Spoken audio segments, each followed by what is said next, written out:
এখন শরীফুল হ্যাঁ আমি শুনলাম যে তুইগুলো ঢাকা অনেক বড় সারি হরস তে সপ্তাহ ডেলি সপ্তাহ তুই 3 বা 4 বার বাইতে হরস কারণটা কি? আরে তাহলে কোম্পানি কি তোর কোনো চাপ দেয় না? কোম্পানি আমারে চাপ দেবো কেমন? কোম্পানি হয়েছে আমার নিজের কোম্পানি। যদি আমি যাই তাহলে কোম্পানি কাজ চলে, আর আমি যদি না যাই তাহলে কোম্পানির কাজ চলে না। তা আমার সাথে বড় কেটা। ও এই কথা। হ্যাঁ তাহলে এই যে তুই যে প্রতি সপ্তাহ 3 বা 4 বার বাইতাস তাহলে মাঝে মাঝে আটটি আস ব্যাগ কান লইয়া মাঝে মাঝে ওটু দেয়াস একটা বড় একটা ফাজারও গাড়ি টাড়ি এটা ব্যবস্থা করতে পারস না?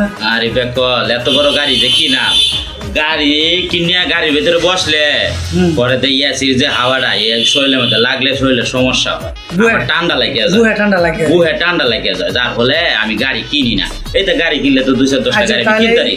আচ্ছা তাহলে আমরা মুড়ের মধ্যে যেন মনে করো কান ধরে ব্যাগ মাথা তুলে কান ধরে যাস এই সময় একটা মোটর সাইকেলে তো লইতে রাস তুই। আরে মোটর সাইকেল যে লইয়াম, মোটর সাইকেল লইতে গেলে অনেক তেলের দাম বেশি, অনেক তেলের টিয়া ফামু কই আমি।